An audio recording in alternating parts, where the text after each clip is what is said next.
Good morning guys. आज हम लोग पढ़ने वाले हैं 18 जुलाई के करंट अफेयर। उससे पहले हम लोग कल के क्वेश्चन का रिवीजन करेंगे।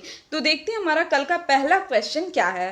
पहला क्वेश्चन हमारा, ग्लोबल ह्यूमैनिटेरियन अवार्ड 2020 से किसे सम्मानित किया गया है। तो यहाँ पे सचिन अवस्थी को सम्मानित किया गया है इस अवार्ड से।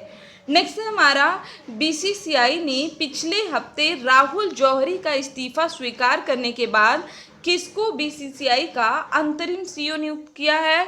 तो हेमंग आमीन को नियुक्त किया गया है। ठीक है। नेक्स्ट है हमारा, किस संस्थान ने अपने 39वें स्थापना दिवस को चिन्हित करने के लिए 13 जुलाई 2020 को अपना पहला डिजिटल चौपाल कार्यक्रम आयोजित किया है। तो ये किसने किया है, नाबार्ड ने किया है। अगला क्वेश्चन है हमारा, किस अंतरराष्ट्रीय संगठन ने the state of food security and nutrition in the world के शीर्षक के नाम से एक रिपोर्ट जारी किया है। तो ये किया है संयुक्त राष्ट्र ने। ठीक।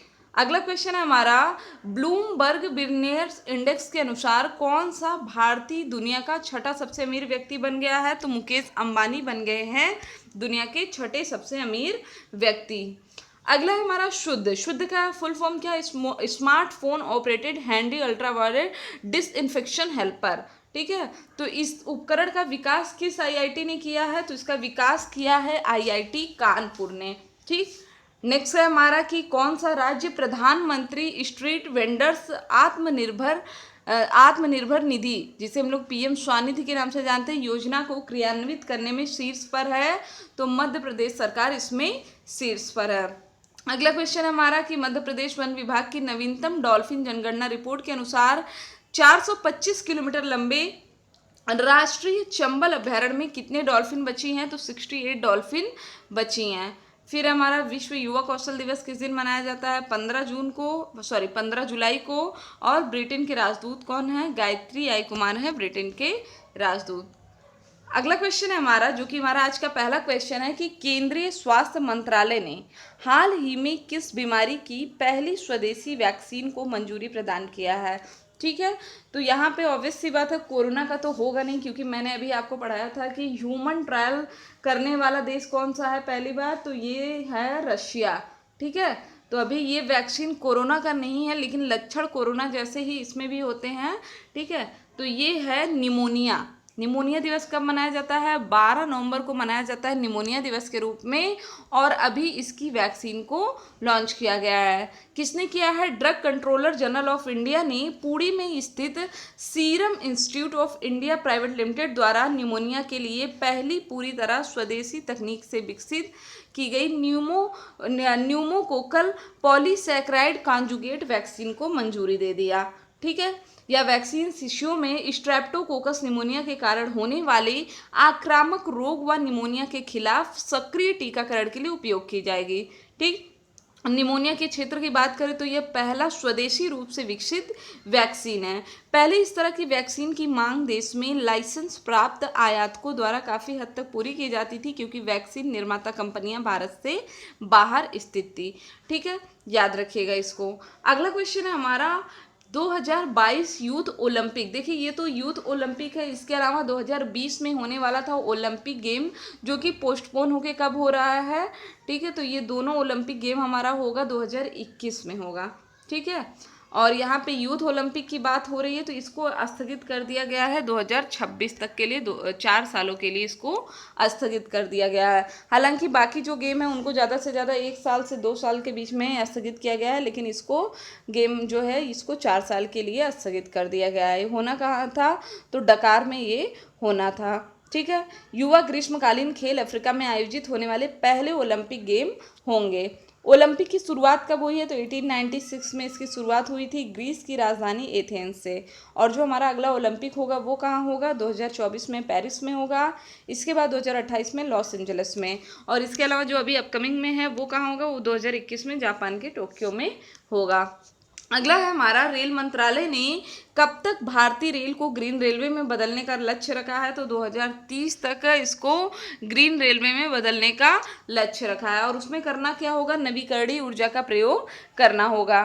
ठीक है, तो यहाँ पे रेल मंत्रालय ने ग्लोबल वार्मिंग और जलवायु परिवर्तन से निपटने की दिशा में कई बड़ी पहल की है। जैसे जैसे भारतीय रेलवे ने हरित पहल के तहत अपनी रेलगाड़ियों के कुल 69,000 डिब्बों में यहाँ पे 2,44,000 से अधिक जैव शौचालय स्थापित किए हैं। इसके अलावा रेलवे ने तमिलनाडु, गुजरात, राजस्थान और कर्नाटक में अगले 2 वर्षों में 200 मेगावाट वाले पवन ऊर्जा संयंत्र स्थापित करने की योजना बनाई है। इसके अलावा भारतीय रेलवे ने रूफ टॉप सोलर पैनल के माध्यम से 500 मेगावाट ऊर्जा क्षमता का दोहन करने के लिए काम कर रहा है। और इसके पहले से ही 245 मेगावाट वाले सौर संयंत्रों के लिए निविदाएं जारी की गई हैं, जिसे पूरा करने का लक्ष्य कब तक है? 2022 दिसंबर तक। ठीक है, 2022 में याद रखिएगा गगनयान का भी अपना डेट चल रहा था, जिसके वैज्ञानिकों को रशिया ट्रेनिंग दे रहा था। ठीक है, मिशन गगनयान। और भारतीय जो अंतरिक्ष यात्री होंगे उनको क्या कहा जाएगा? व्योमनॉट कहा जाएगा। ठीक, चलिए नेक्स्ट है हमारा, संयुक्त राष्ट्र ने खाद्य सुरक्षा एवं पोषण स्थिति रिपोर्ट 2020 के अनुसार 2019 में कितने लोग अल्प पोषित थे? ठीक है, तो इसमें 69 करोड़ लोग अल्प पोषित थे। ठीक, और यह संख्या 2018 के मुकाबले 1 करोड़ ज़्यादा थी। ठीक है, और जबकि भारत में पिछले एक दशक में अल्प पोषित लोगों की संख्या 6 करोड़ तक घट गई है। रिपोर्ट की बात करें तो एशिया में भूखों की संख्या सबसे ज़्यादा है, लेकिन यह अफ्रीका में भी तेज़ी से बढ़ रही है। अब चूंकि ये रिपोर्ट किसने जारी किया? संयुक्त राष्ट्र ने। तो संयुक्त राष्ट्र की स्थापना कब हुई है? 24 अक्टूबर 1945 को। 24 अक्टूबर को संयुक्त राष्ट्र दिवस के रूप में मनाया जाता है। मुख्यालय न्यूयॉर्क में है। महासचिव एंटोनियो गुटेरस हैं। सदस्य देश 193 हैं। ठीक है, और अभी भारत भी इनका अस्थायी सदस्य बन चुका है। ठीक है, 17 जून को चुनाव हुआ था। अगला हमारा, इनमें से किस भारतीय को एडीबी एशियन डेवलपमेंट बैंक के उपाध्यक्ष के रूप में नियुक्त किया गया है? तो इनका नाम है अशोक लवासा। इनको नियुक्त किया गया है वाइस प्रेसिडेंट ऑफ एडीबी। ठीक, वह किसका स्थान लेंगे? दिवाकर गुप्ता का स्थान लेंगे, जिनका कार्यकाल कब समाप्त हो रहा है? 31 अगस्त को। लवासा अपना कार्यकाल पूरा होने से पहले चुनाव आयोग से हटने वाले दूसरे चुनाव आयुक्त हैं। ठीक है, 1973 में मुख्य चुनाव आयुक्त थे नागेंद्र सिंह। इन्होंने अपना कार्यकाल पूरा होने से पहले ही इस्तीफा दे दिया, जब उन्हें हेग में अंतर्राष्ट्रीय न्यायालय में न्यायाधीश नियुक्त किया गया था। ठीक, अगर एडीबी की बात करें तो कुल टोटल मेंबर कितने हैं? जैसे संयुक्त राष्ट्र के 193 हैं, तो एडीबी के कितने हैं? 68 है, जिसमें से 49 एशिया प्रशांत क्षेत्र के हैं। अध्यक्ष कौन है? मात्सुगु अस्कावा अध्यक्ष है। मुख्यालय कहाँ? फिलीपींस में। स्थापना हुई थी 19 दिसंबर 1966। 19 दिसंबर को एक बहुत ही महत्वपूर्ण दिवस मनाया जाता है, बताइए क्या मनाया जाता है? गोवा मुक्ति दिवस के रूप में 19 दिसंबर को। ठीक, अब ऐप का इमेज आ गया, तो मैं आपसे बार बार कहती हूँ कि जिन लोगों ने ऐप को डाउनलोड नहीं किया वो ऐप को डाउनलोड कर ले, क्योंकि जो भी चीज़ें आप जैसे यूट्यूब पे पढ़ते हैं तो उसके बाद वेबसाइट पे आप क्वेश्चन आंसर सॉल्व करते हैं, लेकिन ऐप में आपको जितने भी वीडियो यूट्यूब पे है वो आपको सब्जेक्ट वाइज, अभी आप लोगों को प्लेलिस्ट ढूंढने में दिक्कत होती है, ऐप में ये सारी चीज़ें आपको ईजी हो जाएंगी। एक बटन पर क्लिक करना है, आपको सारे सब्जेक्ट के वीडियो मिल जाएंगे। ठीक है, तो याद रखिएगा इसको। अगला है हमारा, इफ़ इट ब्लीड्स नामक पुस्तक के लेखक कौन है? तो स्टीफन किंग है इसके लेखक। इनको स्टीफन हॉकिंस से मत कंफ्यूज करिएगा, ये कौन है? स्टीफन किंग है।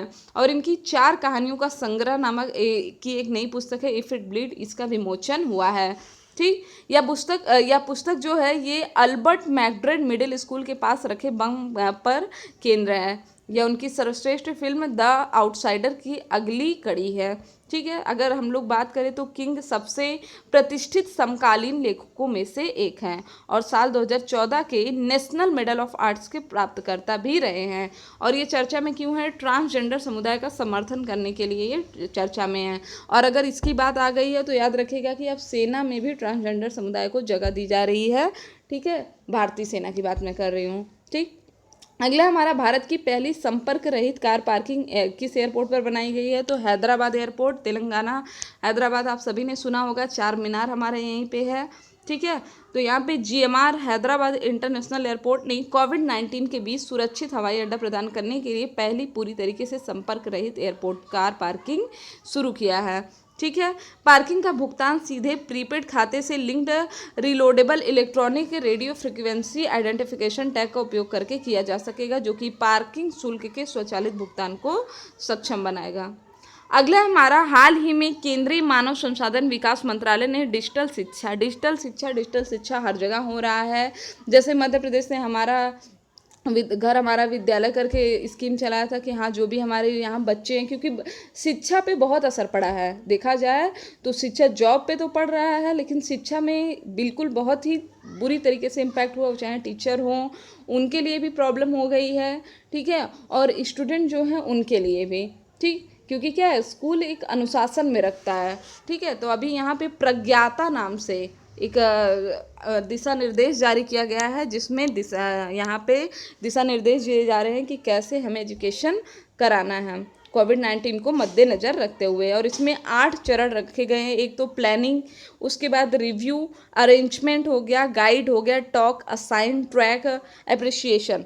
तो ये सारी चीज़ें शामिल हैं इसमें, और चरणबद्ध तरीके से इन्हीं को फॉलो करके डिजिटल शिक्षा की योजना का कार्यान्वयन और मार्गदर्शन किया जाएगा। इसके पहले स्वयं प्रभा हो गया, दीक्षा, स्वयं मूक्स, रेडियो वाहिनी, शिक्षावाणी जैसे प्लेटफॉर्म को भी इसमें शामिल किया गया है। और इस दिशा निर्देश में बताया गया है कि प्राइमरी के पहले के छात्रों के लिए शिक्षा 30 मिनट से अधिक नहीं होनी चाहिए। इसमें ये भी उल्लेख किया गया है 1 से 8 तक के 2 ऑनलाइन सत्र, 9 से 12 तक के 4 ऑनलाइन सत्र किए जाएंगे, ठीक। अब बात आती है, चलो केंद्रीय मानव संसाधन मंत्री कौन है अपने, तो ये है रमेश पोखरियाल निशंक है मंत्री।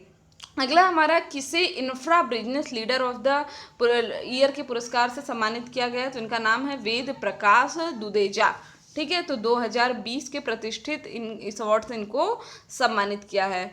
और ये हैं क्या, तो ये रेल भूमि विकास प्राधिकरण के उपाध्यक्ष हैं। इनके नेतृत्व में RLDA ने विभिन्न कमर्शियल परियोजनाएं, बहुक्रियाशील परिसर, कॉलोनी पुनर्विकास और स्टेशन पुनर्विकास परियोजनाएं शुरू की हैं।